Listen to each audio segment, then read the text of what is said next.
Good morning, YouTube. How are you? Well, we made it through the first night. It was pretty chilly last night. It didn't get down to 36, but it definitely got pretty chilly. The reason why I know it didn't get down to 36 is because there's no dew on the ground. So that kind of tells me that it didn't get down to 36. It probably got down to like the mid 40s, possibly. But it was still pretty chilly last night. I'm glad I prepared as well as I did because I had to pull the covers over my head a couple times. But I'm getting ready to make some coffee, and that's probably going to take about an hour from right now because what I got to do is I've been up for a few minutes already and been chopping some wood. And got to get a fire going. And again, no electricity, so got the percolator here. So for about now, the time that coffee's actually ready, it's going to be about an hour. So again, the whole bug out thing, practicing survival, rustic camping. Now again, with sundown, you got the same thing with sunup. You can see in the distance,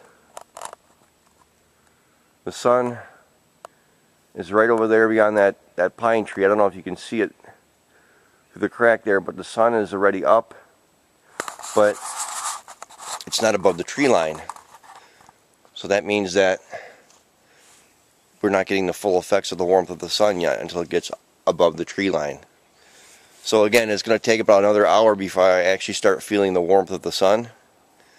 And right now it's about 8:30 in the morning. I heard some noises out here last night. It was probably a raccoon or something small like that. I don't think it was a coyote by any means. But I did hear some rustling out here last night. But I wasn't scared. I had my friend with me, so just in case. Again, I'm out here by myself, so I don't leave anything to chance. But when I get the coffee ready, I'll have a cup with you. Hey YouTube, Freedom for Kaz here again. Hey, I just want to get this fire going. I want to show you how it is that I do it. One of the easiest ways to get a campfire going outside of using trioxane is probably these things here. These are Vaseline cotton balls, and that's what I used last night to get last night's dinner fire going. And it takes one cotton ball, really. One cotton ball will burn for about 5 minutes. And let's go ahead and get that started here real quick. I'll show you. Now I'm just going to take one cotton ball, one Vaseline cotton ball, and set it in the center of my pit here. Okay? And then I'm going to take this pile of tinder. And once that flame gets going, okay, that cotton ball will burn very, very, very, very hot for about 5 minutes before it extinguishes itself. So let me show you how this works here. Let me grab my lighter over here, and here we go. Now these things ignite really quick. See how quick I just barely touched that. Barely touch it with the flame, and look how big it is already. Vaseline is very, very flammable. A lot of people don't realize how flammable it really is. It should actually be listed as, it could be listed as a dangerous item. And again, it's so chilly out here, you can still see my breath a little bit. It is pretty chilly out here still. So, okay, so I got that going. I'm going to put some of this tinder on there. And again, don't be afraid because you're not going to smother that because that's a fuel. And that will burn for about 5 minutes. That will give us just enough time to get this fire going. As I grab these kindling logs here, and you can hear it. You can hear the water. The wood is a little bit wet, granted, but just go ahead and pile it on there. Go ahead and pile it on there. It's not going to make a difference. It'll catch. It'll all catch. And I'll show you the fire when we're making coffee. Good morning, YouTube. Hey, how's it going? Well, I got my coffee ready. As you can see, I had a very, very hot fire. In fact, it's still percolating a little bit there. Can't wait to have a cup of wonderful coffee. All of this with one Vaseline cotton ball, and my timing prediction was about right, because now the sun is at treetop level and it's just breaking through the forest. So again, as I was waiting for the coffee to get ready and the sun to come up to keep myself warm, I chopped some more wood. Now for when I have dinner, I've got plenty of wood ready for me. I just got to get my kindling together. I got my main fire source here now. I got my pit. I got my coffee. I'm getting ready to have some breakfast here. So I'll catch you later in the afternoon. You guys have a great day. Oh, and by the way, let's have that cup of coffee, huh?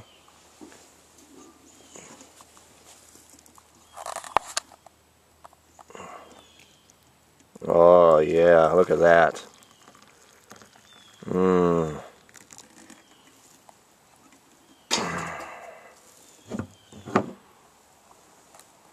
Here's to you, YouTube. Enjoy. Hey everyone out there in survival land, how you doing? Freedom for Kaz here. Hey, I just want to touch base with you one more time. I purified some more water, and here's actually a better shot of my purification system here. Now that there's actually daylight. I have a 5-gallon bucket here that I pretty much just fill with water. Pretty much self-explanatory. I bought it green, then I kind of camoed it out a little bit. And I have a water hose going to a 1 micron filter and going into my reservoir tank. And that's for obvious reasons. I mean, we need to have water when we're out in the world. Now, one thing that you won't see, and I'll pan around my campsite here, I got dinner on, and it's hamburgers. And again, you know, that's not something that you'll have in your bug out bag. But I just want to show you, you know, and there's my car. But I just want you to see that all I have pretty much is my water system, my tent, and a fire pit. Alright, and I'm using the cooler as a table. But when you're bugging out, you're not even going to have the cooler used as a table. I mean, you're not going to have the mustard and ketchup and relish either, or, you know, the hot dog hamburger buns and this and that. But my point is this.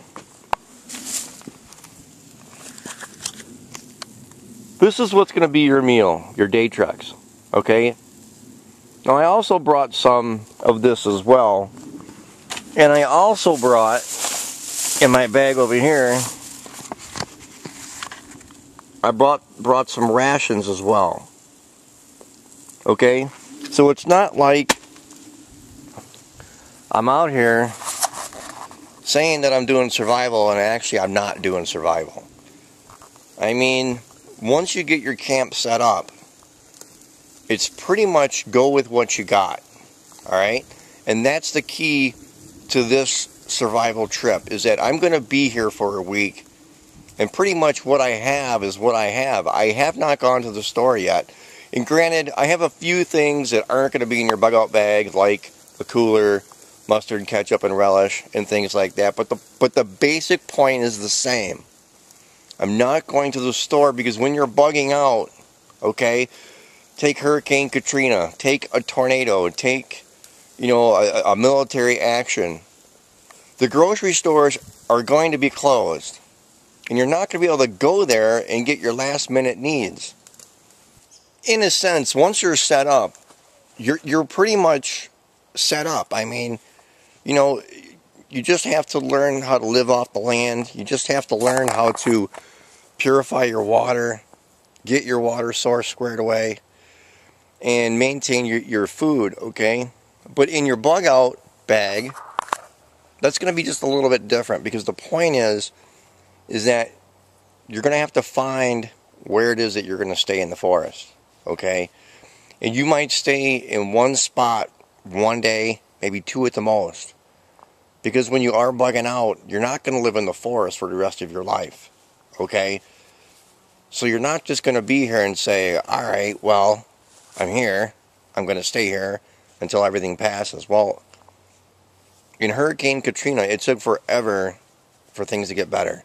So, and that's just my point, okay? Even though, granted, I'm here for a week, all right? But if I wasn't here for a week, all right, what I would do is, again, my water purification system, having a fire. I mean, granted, I got a fire pit, but you got to make a fire, okay? But here's the thing, okay? When it gets dark, I mean like dark as night here in the forest, there could be someone standing 15 feet away from me, and I wouldn't know any better, okay? And I stress this all the time. The difference between rustic camping and bugging out is that when I'm rustic camping, I don't have to worry about the next guy coming down the road. Is he going to kill me and take my stuff from me? Okay? There's a 1 in a million chance that someone's going to come down the road today and want all my stuff. Okay?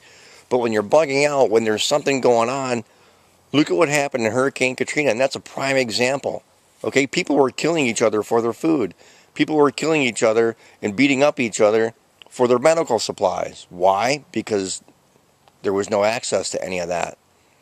So my point is, again, I always stress the fact, you've got to practice. Just because you have a bug out bag and you have everything in your bug out bag that you think you're going to need, that's great, okay? I applaud you for putting your bug out bag together, but can you use the stuff that you have in your bug out bag? That's the key. That's the whole key. Do you know how to use it? And can you use it in a pressure situation? That is like huge. There's a little muskrat over there catching my attention. But, the chipmunk rather, not a muskrat, chipmunk. But, see, like right now, there's no pressure for me putting my fire together. There's no pressure for me purifying my water. There's no pressure for me doing any of those things. I just go ahead and I do them, and then now that I've done it a couple times, few times, oh, okay, this isn't so hard. And that's what I encourage, and that's why I encourage practice. I'll be going to the river tonight, and I'll be putting a couple lines in the water, and hopefully I'll get some fish. I'll keep you updated. You guys have a great day.